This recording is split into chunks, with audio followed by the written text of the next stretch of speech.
Good morning. Welcome back to the BRAINBOX. This is a special session today. We're going to talk about taking payments over the phone. Get the money, Chico. That's right. That's the scene. Get the money, Chico. The payment is processed before the appointment gets dispatched. Before you head out to go out to anyone's home or office, get the money first.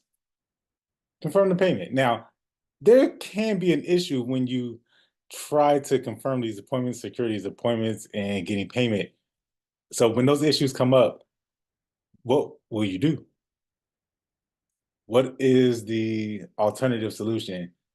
Should you let the person go just because they can't get payment? Do you take the payment in person, in cash, have them swipe a card in your Square reader or PayPal reader? Do you take a check? What are the alternatives? The best alternative is to get the money over the phone so that you can confirm the appointment at that moment while this person is in a buying mood. So we're going to go through a real life scenario when this actually happened, and I'm going to walk you through the exact steps of how to do this. You're going to hear a live transaction from beginning to end. So that's the special surprise that I have for you. So stick around to the end. So the question is, when will you take the phone payments? When is it not necessarily when is it the best time to do it, but when is it optimal? The times that require you to take a payment over the phone are very few, especially if you're not using automation. But this is a skill that even if you are using the technology, you should be able to exercise this muscle. At any given point in time, there might be a technical issue, as we'll see in the example. They try to access the website, their Visa, MasterCard, whatever credit card isn't working for some reason. They got their zip code wrong. There's just some error, and that's preventing them from taking a payment, from being able to process the payment through your automated service. So then they call back. That will probably be about 95% of the time when you will have to take the phone payments. When there's some type of error or technical issue that preventing the client from being able to confirm. Most situations will involve some technical issue. If you suspect that there's an issue, take the payment over the phone. The other 5% will simply be convenience based upon the conversation you're having. And if there's a moment in the conversation where you feel it's appropriate to take the payment, then that's the appropriate moment. This is a subjective call. You got to feel the client out, listen to the conversation, hear their urgency. And if you feel at that moment that they're ready to buy, then go for it. Go for the kill. Use that opportunity to get this person to move forward. The client is begging you to advance them towards their achievement. And for most people, processing the payment is the finish line. That's when you know, that's when the internal signal to them have gone off that this is real. I'll be perfectly honest, I didn't do this in the past. I usually relied on the system to go ahead and book all these appointments for me. It was mostly me forcing my process onto the client, which is not a bad thing because the behaviors of your clients will be dictated by you. They're actually looking for your direction, your guidance. But I'll be honest, in the past, I never did this. I would always rely on the computers and the robots and automation to do all of the work. And now some of that was because, for example, I would be driving or I would be at work or I would be at the store. I just wouldn't be near a laptop. So I couldn't take their payments, I couldn't go through the entire script and then uh, sign them up. I relied on them to do it. Now, luckily, fortunately for me, most people did. Most people, and that's what I enjoyed. That's why I knew that that process worked. I provide them with the apparatus, and then they would finish the job. They would do most of the work, not me. Until the one time where I made the transition, and I'll never forget this. I'll briefly go over the story. I'll never forget this. I was standing in one of the my I was standing in the bedroom in my house, and I was getting dressed. I'll never forget this. And I was on the phone with Tiger Toledo, and I took a phone call. I was on the phone, my personal phone, and then the business phone rang. It sounded like an Arab guy, like a Middle Eastern guy.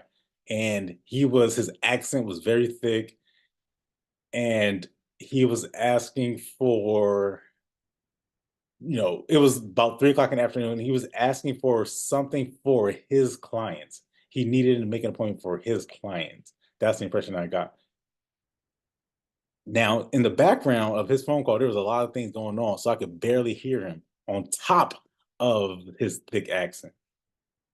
Now, keep in mind, Tiger was on the phone with me at that same time. So I was on the phone with Tiger first, and then the phone call came in. I'll never forget this. The guy was saying how he was having trouble, again, technical issues, convenience. He was having issues with scheduling the appointment.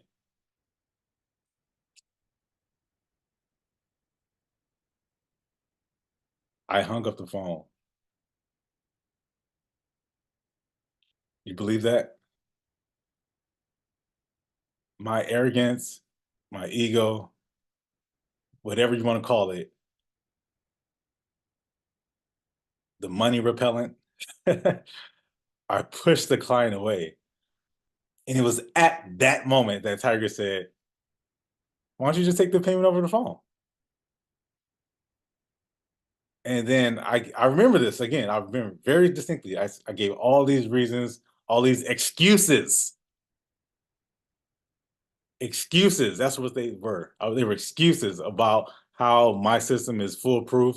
If he can't go through my system, then he's not a client worthy of me. It was all of this egotistical BS. And then here comes Tiger, the voice of reason. He says, "Why don't you take the payment on the phone?" And I said, "You know what? After about 2 minutes of talking, I heard enough. Letting money slip right through your fingers." So I called him back. I picked up the phone, I dialed the number, I called him back, and I proceeded to process the payment right over the phone. That was the first time I had ever done that.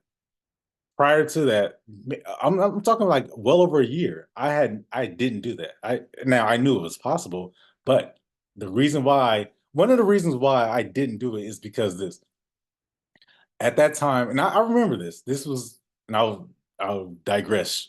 I promise. I promise. I know I'm going on a tangent like I'll typically do. See, we on one already. We already on one early on this too. But this is important to know because it's always important to hear the backstory. At that time, PayPal had these little square card readers.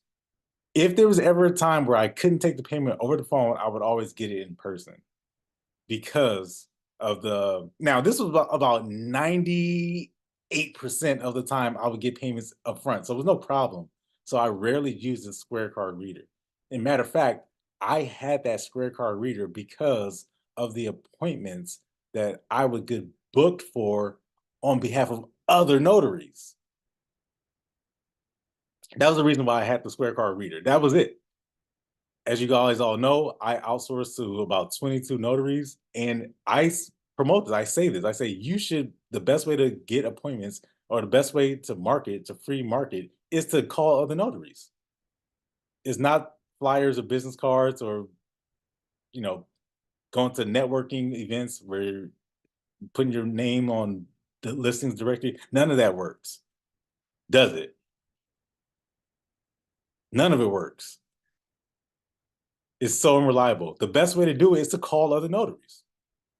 So I would call other notaries, and then they would give me appointments, and then they wouldn't.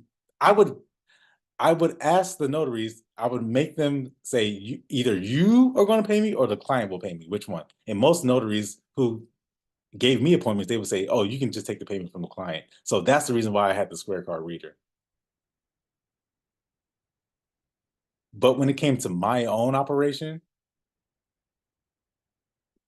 taking the card numbers and the expiration dates and the security codes and all that stuff, I would have to manually enter that into PayPal later on, or I would have to write an invoice and then manually enter that into PayPal later on. So taking the payment over the phone it didn't make life easier. That's the reason why I shied away from it and I avoided it. And I was adamant about, if you can't, as a client, if you can't process the payment yourself, then I guess you're not my client. Until the voice of reason arrives. So I want to say shout out to Tiger and thank you, Tiger, for actually propelling me and pushing me forward, pushing me past that limit of taking payment over the phone. So here I am with you doing the same thing. Take the payment over the phone. Now no one gets rejected. So I digress. Here's a few pearls of wisdom. And then we're going to get into this phone call so you can hear the whole thing. All right. Pearls of wisdom: build up the value first before taking the payment. So that means you should go through your entire call before you ask for the payment.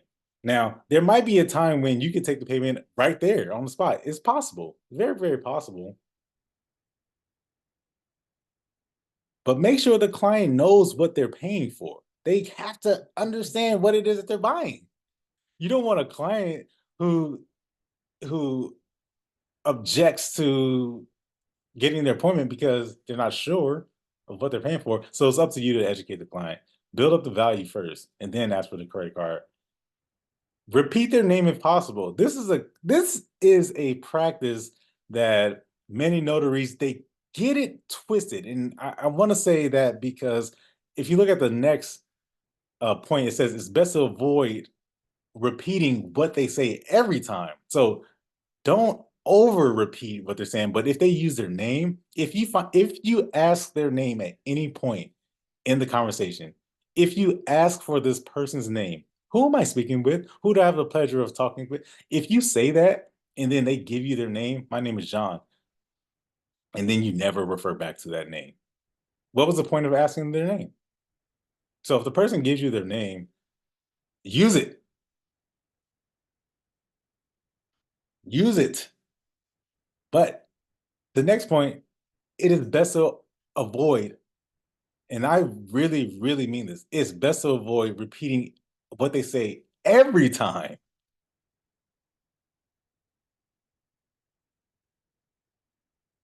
I know you might think that, oh, that's good just to reiterate what they're saying and establish that you heard them, and that, for clarification and things like that. Don't do that.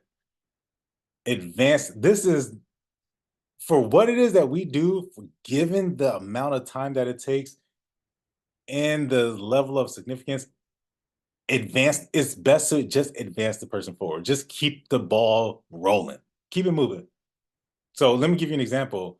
So the person says, "Yeah, we live on 123 Main Street." And then you say, "Okay, you live on 123 Main Street?" And they say, yeah, it's gonna be my nephew, and then it's gonna be my niece gonna be signing." And then you say, it's all right, so it's gonna be your nephew and your niece signing. Okay, and then you see what I'm saying? And then you say, "Oh, we want to do it at 5 o'clock." Then you say, "I want to." All right, so you want to do it at 5 o'clock? Don't repeat everything they say.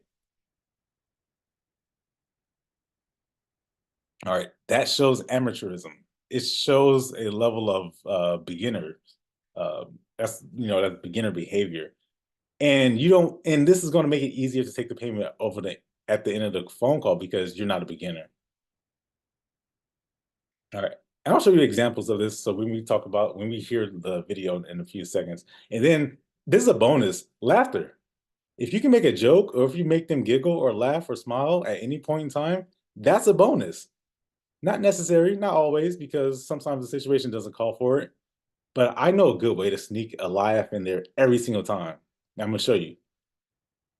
You can always get a smile or at least get one little joke. You can get one. You can get one. My goal is to try to get one every single time. And the client will open it up for you too. They'll give you the opportunity to land a joke. If you can do that, then that's a bonus. You may have already closed the deal, but you're definitely going to get a great appointment if you can get a laugh in there. It's going to ease up the room, and this definitely allows, it'll relax them. All right. And then finally, end the call. Get off the phone. Get off. Get off the phone. Cross the finish line. You can't be on the phone all day. All right. You can't take up this person's time all afternoon, especially if you don't even close the deal. So make sure you get to the end of the phone call. And I end the phone calls every single time the same way. Same way. That's why it's so simple. That's why it's so easy. I don't try to get cute. Don't try to be fancy. Why? No, no need. Not necessary. You don't need to demonstrate how much you know. Just get off the phone, end the phone call, right? Have any questions, call us back. Thanks for allowing us to work with you. Have a wonderful rest of your afternoon. End the phone call. Get off the phone. All right. So those are my pearls of wisdom. So we're gonna listen to the phone call. It's about 7 minutes long, and then we'll come back and then we'll actually do some some takeaways, and then we'll do some role playing. Now I want to set up this phone call for you. All right, it's important that I say this. All right, I need you guys to be with me on this. I'm only going to play this during this session, so you're going to hear the entire phone call unedited, completely raw. No edits, no commentary, no cut. We're gonna play the whole thing. There's actually 2 phone calls. The first call is the client calling me or calling our company and getting clarification. So they're asking a question. And this is not unusual because this is the behavior that we set up. We set up the funnel or the business, the intake, the inbound, so that it's self-service. If for any reason, this is why I encourage people to get business phones, because if this business phone rings, then you know exactly what this person has only gotten this number because they've been exposed to all of the company's exposed material. They've seen it all and they have a question. And usually that question is not related to the price because the price is posted. It's not related to the time because the time is there. But if it is, then we can answer those questions because we've already known what they've seen. So this is the perfect setup. And I'm going to, like I've demonstrated many times, when the person calls, it's an easy close. These are hot, red hot, scorching hot leads. And it's just a matter of answering their question. Don't get complicated. Don't get cute. Just answer the question. And you're going to hear, he's going to say, I'm going to set it up for you. He's going to say, yeah, I just had a question about if this is real estate related. That's it. That's his question. And I say, and then I just say one thing and I say no. And then he proceeds to book it himself. And then the second call, because again, this is 2 calls, he calls back and says, I have issues because of convenience or technical issues. This is the reason why you take the payment over the phone. All right. So let's listen to the video. And then I'm going to take the payment over the phone. You're going to see me walk through the whole process. All right. So hold on.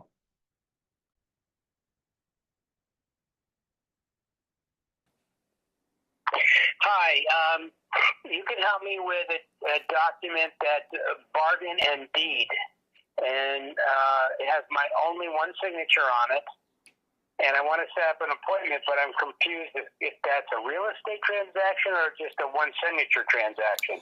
Good question. Are you closing on a home mortgage? No. Okay, so then that would be considered one signature, but good question. Okay, so I'll continue my setting up an appointment online. Awesome. Feel free to give us a call if you have any questions or need assistance. We'll be happy to help you. Thank you. All right, my pleasure. Bye. Have a wonderful rest of your afternoon. All right, that was the first call. You too. Now on the second call. It's a great day at Oakland Notary. This is Alex. What document can we help you with? Hi, Alex. This is Renee. I called you a few minutes ago. Yes. and I'm having difficulty with the website. I've signed up for an appointment and I put in my credit card and I'm trying to submit it, but it's not receiving that. All right, let's see here. All right. All right, let's see here. All right, how about this, Renee? Let's just do it over the phone. Okay. All right, that'll be, we can just make sure that we'll have certainty that is taken care of. All right, so I'll just get some information from you and you'll get the confirmation shortly after. And then if something changes, you can always go through the confirmation email or call back. Either one is fine. Okay. All right. Hold on 1 second here. All right, so I'm going to walk through the entire process. I'm going to just do it right here on the phone.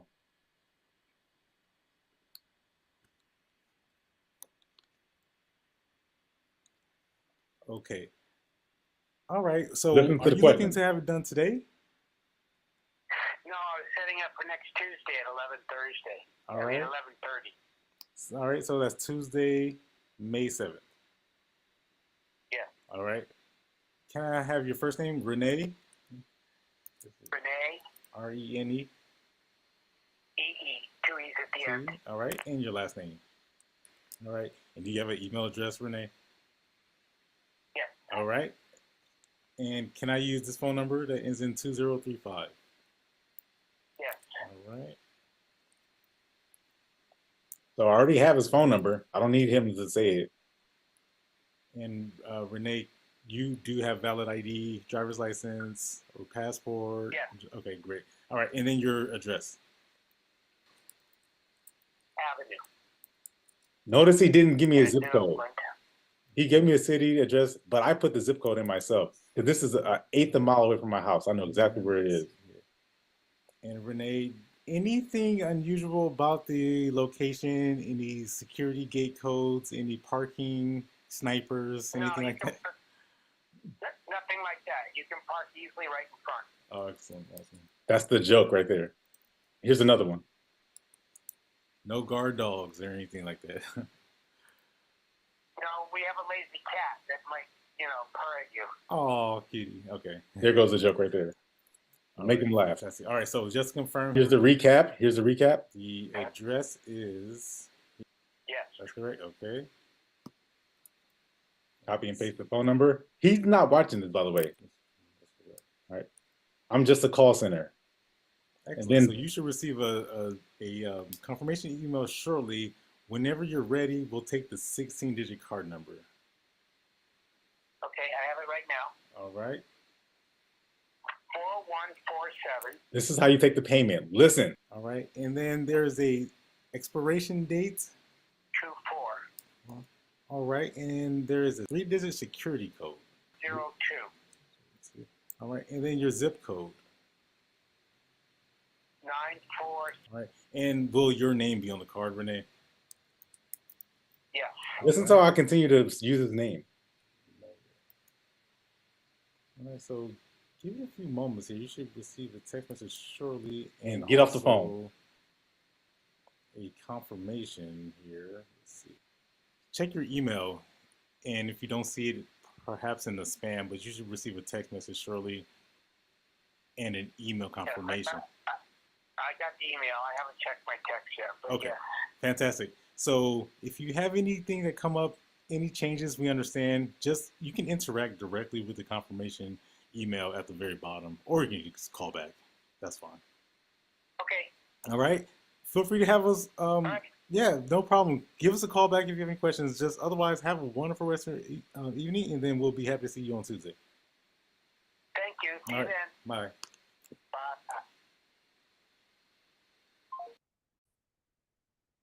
That's all she wrote. So I'm going to break down the video. So what did you notice? Number one, never ask the price.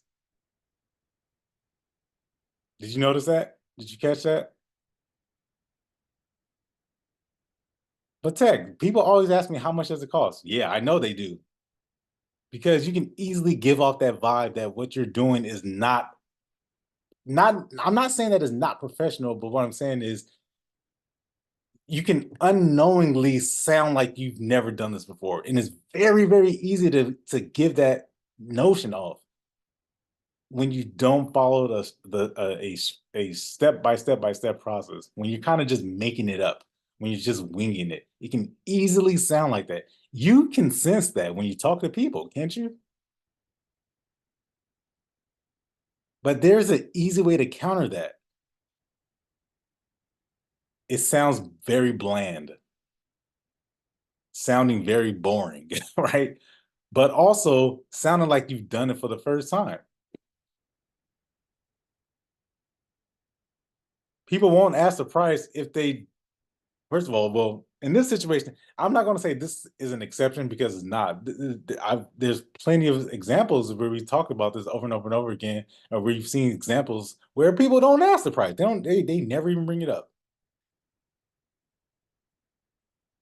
I think there's a variety of reasons why people don't. Number one, I don't think. Well, first of all, I've come to the belief that people don't is not the price for that, because you still need this service. And I'm going to show another video where the client is in desperate need of the service, but this is not what they were expecting. And so I'm going to show you the opposite side of that, because the opposite is also true. People don't ask for the price because it's not really it's not about the price. It's really about getting this transfer deed processed. That's what the issue is. So speaking to that issue, some people make it about the price, and if they do, then guess what? It's about the price. So that way you want to. So you can never win with those people. Not really, because there's no number you can say that's low enough, unless you just say it's free. But obviously we can't do that. All right. Let the client close themselves. If you remember back to the first call, the first time this person called, they said that they were on the website and they were had a question about whether or not this document was related to real estate. And as the conversation goes on, they learn that it's not, and then they say, "Well, I'm just going to go ahead and proceed. With I'm already on the website, I'm already online. I'm just going to go do it." And then they call back and they say, "I tried putting my credit card, I tried putting my name. For some reason, it's not working. I'm been inconvenienced." At that point, it's on you to help them. So what I could have done, and I've made this mistake in the past, when somebody tells me that they having difficulty with the system, then I would try to send them another link, or I would try to get them to try one more time. So if they're on, this is what I would say. I'll remember this. I would always say, "Are you on a cell phone? Are you on a laptop? Are you on your desktop?" Right? Because that would prevent people from being able to process the payment. But then I realized that it really wasn't the device. It could be anything. It could be the connection. Sometimes it was PayPal itself. Sometimes PayPal would be a problem. People would object to using PayPal because they didn't have an account with PayPal, even though we know you don't necessarily need an account. Sometimes the payment processor, the gateway, was also the issue. Whatever the issue is, let the client close themselves. You are just facilitating this. You're just kind of directing traffic, meaning you're the person asking the questions.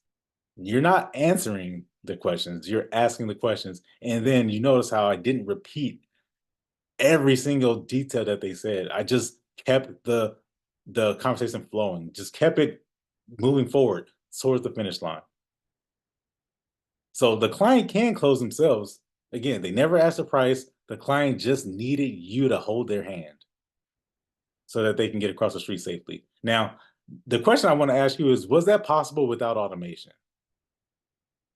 Do you need this fancy setup that I have? Do you need anything remotely to what I have in order to get this accomplished? Can you achieve your goal without fancy tools and technology? I hope you say yes. The answer is yes. You can absolutely. Could I have done that while I was just driving or at the grocery store or sitting up next to a beach or in a restaurant? Could I have done that? Yes. Could I have taken out a piece of paper and written it down? Yes.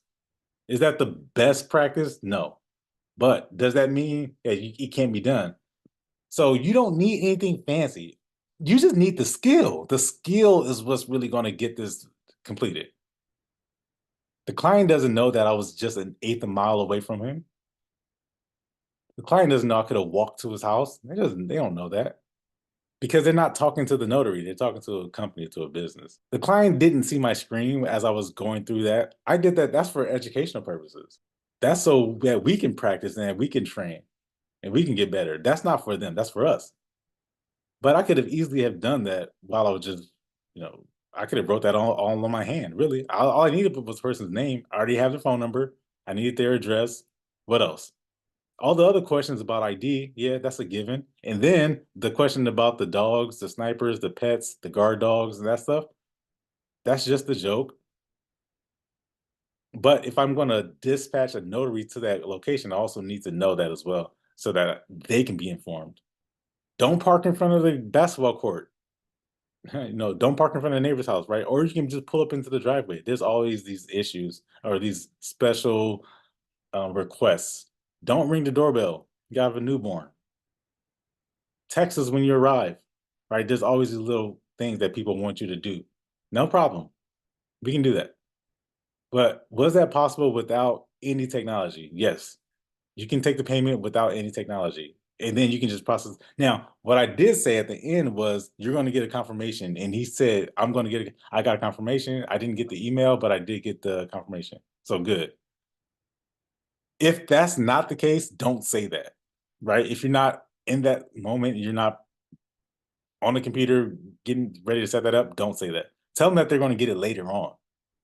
Just tell them what to expect. Because you took notes, you wrote down information, credit card, and details and all that, and then you're going to go process it later on. And then you confirm their appointment. An excellent example of taking the payment over the phone with with assistance of the technology, obviously, but not necessarily. You don't need it. So what did you notice between the two phone calls? On one hand, the phone call was purely about asking a question if it's related to real estate. Because what we know is that they looked at the website, they looked at the potential options, and that's the way it's designed. It's designed to either you only have two options. You either know what you want and then you're going to book it, or you know what you want, but you have a question, but you still know what you want, right? You need clarification. Is this real estate related or is it not? And that's why they called. And when they said that, I knew exactly what he was asking for. That's why I asked. He said, I just want to know if this real estate related or not. And then I say, are you closing on a home mortgage? Because we know it's not a loan doc. And he says, no, I'm not. I say, good. So those are great questions to ask. When people say, is this real estate related or is this, that question that's on the intake form is designed specifically. I don't know how many. I need to put together a montage of videos where people ask that particular question because that's the question that people get stuck up on. That's the difference between a loan signing agent and a notary public. Like you can discern between those two, and using that question to me, I don't know how much it has brought, how much business it has created, but I can distinctly remember that question being the question that people will call about because I know that people have these real estate documents and then they want to separate the two between the higher price one and the lower price one. A last point I want to make before we do some role playing. The client had already been on the website. They had already been exposed to all the processes. They've already seen it. They decided on the date and the time. They've seen everything. Why would I talk myself out of the confirmed appointment? Why would I make it any more complicated? They basically walked up to the finish line but couldn't cross it. And then they reached out for assistance. And that's what we do. Confirming the appointment is so crucial that the document type doesn't matter. To me, the time is what matters, right? At that stage of the client acquisition process, you've already got it. The only thing remaining is to process the credit card payment. That was it. So in those situations, be careful. Don't talk yourself out of the business. do not talk yourself out of losing a client. I've seen it. I've seen people do that. You know, they get panicked, they get worried. Consider it as you are somebody who works for the company. You are not the person who's going to be out there running the appointments. Now, what I did was I actually went and did this appointment. The guy had no idea. He had no idea, no clue, right? It was just me that he was talking to. No idea. And he actually put this on a Friday, so like 4 days in advance. So by that time, probably forgot what my voice sounded like. But I tried to get someone to go out to this appointment, couldn't find anyone. I actually reached out to 5 different notaries, and 5 different people, or 3 people declined, or they just weren't available. 2 other people didn't respond. So at that point, I just go out and do it. The whole purpose of that is to encourage you to not lose more clients. I say you should get 100% of your appointments calls. Now, for example, I took a call this morning and the lady was speaking Spanish. So sometimes, that can be an exception. But even then, you can still help those people. But 100% of your client calls you should at least be able to offer them what your service is. You should definitely be able to get at least a high 99%. I go for 100, but you should at least try to get a 99% of your appointments. No exceptions, nothing less. If you strive for 100, then you know what? You might miss and get 91, which is still pretty good. All right. Any last questions? Any other comments before we do our role playing? Any other input? You heard Renee and James. That was basically the couple who the phone call that we just listened to. But now we're going to hear Last Minute Lucy. Okay. This is a very interesting call. I think it's about a minute and a half, not very long. Again, same situation. You're just doing what you do, minding your own business, and then somebody reaches out with some request. Isn't that how it happens? You were just cooking dinner or driving home, and then somebody calls you. There's some key points to notice. Listen to the first question that this person asks. The very first question, that should tell you what level that this caller is on. If the question is about the price, like I always say, they already can't afford you. If that's their first question, they already can't afford you because they're looking for it for free. And I've said that I've beaten this dead horse. When people ask you the price, they already can't afford you. No matter what, because it's not the price. It's rather not, hey, do you need this done? All right. Because that's why you call, right? Are you trying to, or you looking to get this done for as cheaply as possible? It's not just a bias that I have. I wholeheartedly believe that. So I'm going to play this video. We're going to listen to Last Minute Lucy, and then we're going to do some role playing. All right, so we're going to play Last Minute Lucy. Now, this is really, really cool. This was unintended, but I'm going to give you guys this extra bonus. What you're looking at is the next level of artificial intelligence and automation in the notary industry. What you're looking at, you're getting a preview of a behind the scenes preview of the AI notary assistant.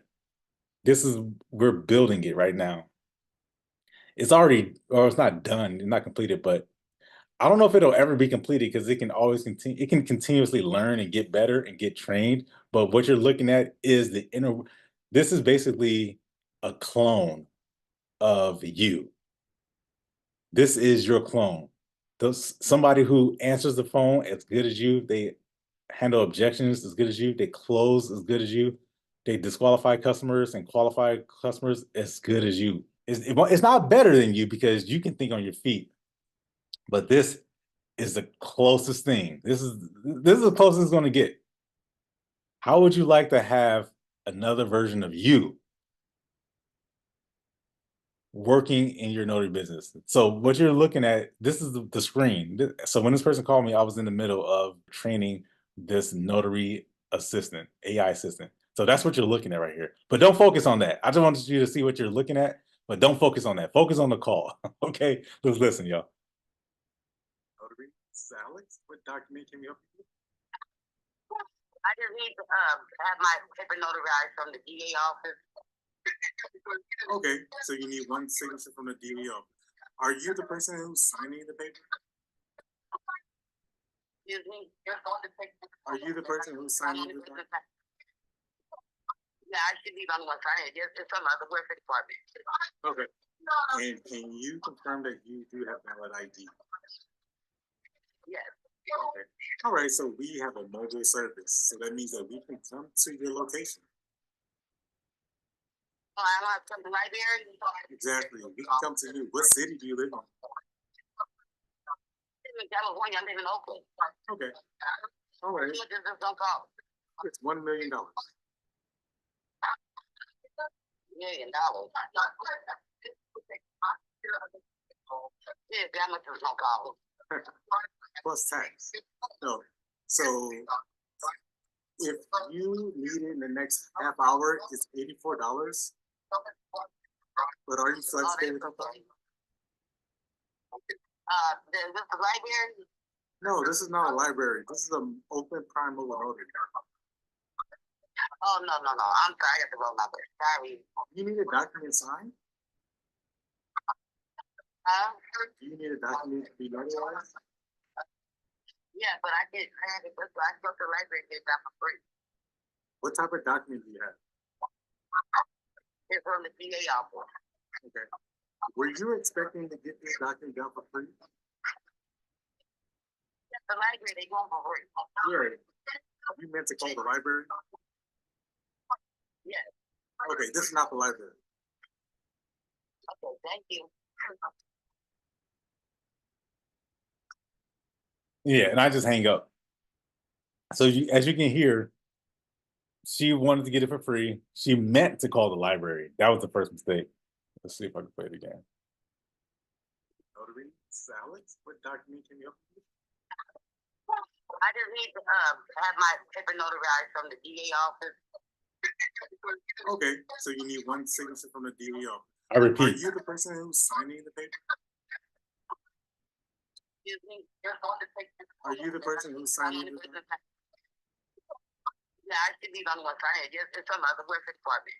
That's a good question right there, because I always say, are you the person signing it? And then if that's a yes or no question, by the way, and then they say, I should be the person signing it, and then it gives some more detailed background information. But usually I can tell when somebody doesn't really know, because they'll say, I should be the only person signing it, right? They return the question back to me. I'm like, no, I haven't looked at what it is that you have in your hand. I haven't examined anything. So I don't know. Are you?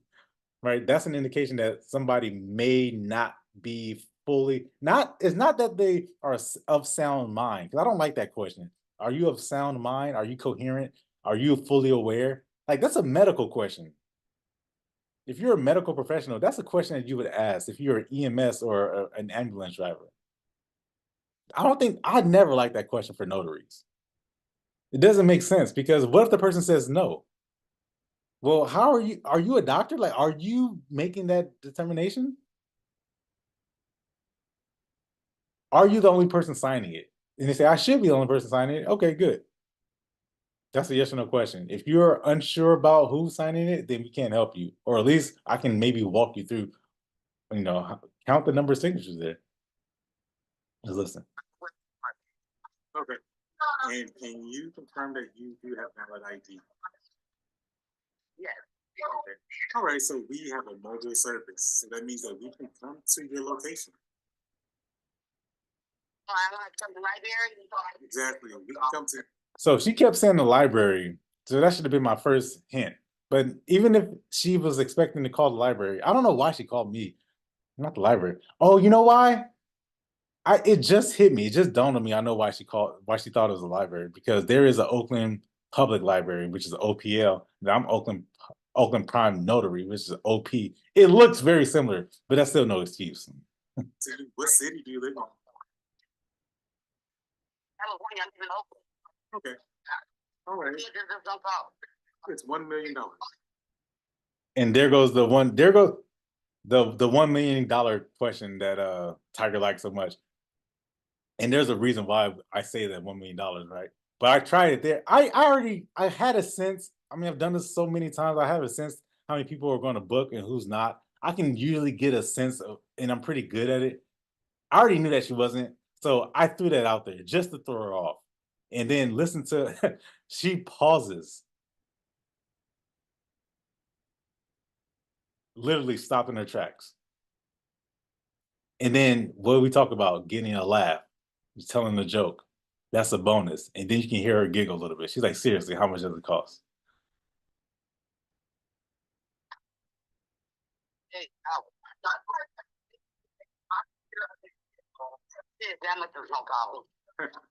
Plus tax. No. So if you need it in the next half hour, it's $84. But are you flexible with that? So I threw that out there because I said, so she said, seriously, how much does this cost? And I told her, plus tax, right? Jokingly.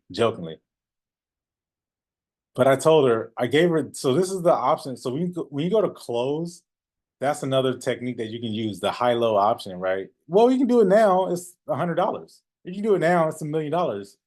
But if you wait until after 2 o'clock, then you could save, $930,000 and get it for 80, right? Whatever you want to do, however you want to set that up, but it's a high-low option. You need it now, it's this much. Well, if you're flexible and you can wait later, then you can do it for this much.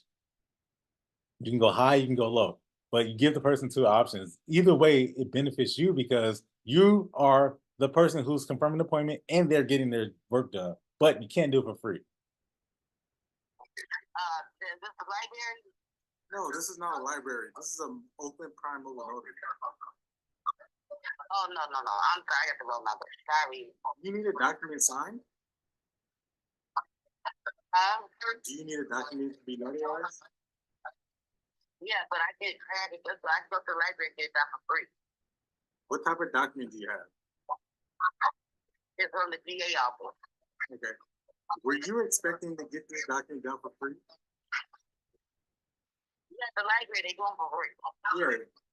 You meant to call the library? Yes. Okay, this is not the library. Okay, thank you. Bye-bye. But I kept her on the phone. Just keep her on the phone. At that point, I knew that this was not going to be a confirmed appointment. And then you hear all the stuff in the background, all the noise and distractions. It's not a good situation. You will get these phone calls where people are last minute loosies. They're just trying to figure something out last minute for as cheaply as possible. These are the people who are going to waste a lot of time. They're going to go back and forth around the corner and around the block twice. Just looking, and realizing that they wasted 3 hours and they still haven't gotten what they were trying to get done. These are the people you want to let go. You don't want to chase or spend too much time. Learn. If they ask you how much, instantly know that this person probably can't afford you. I even gave her the downsell price. Here's the thing. Even in these situations, I'm willing to work with these people. I am. I'm willing to work with them. I'll still be able to help them in any way. It can't be for free. That's for damn sure, but I can still help these people. That's not impossible. We can work something out, but it can't be for free. I always end up taking a loss because I won't send another client. I won't send another notary out to do an appointment like that. I would do it. I will walk into that situation and then handle it. I won't send another person out to do it. All right. So that's last minute Lucy. She was expecting to call a library. That should have been my first indication. The fact that people do free notaries is wild to me. I'm just not processing why people do it. Even if it's the library, I mean, even if they just charge the minimum. Like the fact that you can create a legal document for free is beyond crazy to me. Am I the only one? I mean, that's crazy to me that I understand that it's a service given to the community, but do you know what a notary is? Like what? Anyway, we'll just end it here. We're already at the top of the hour.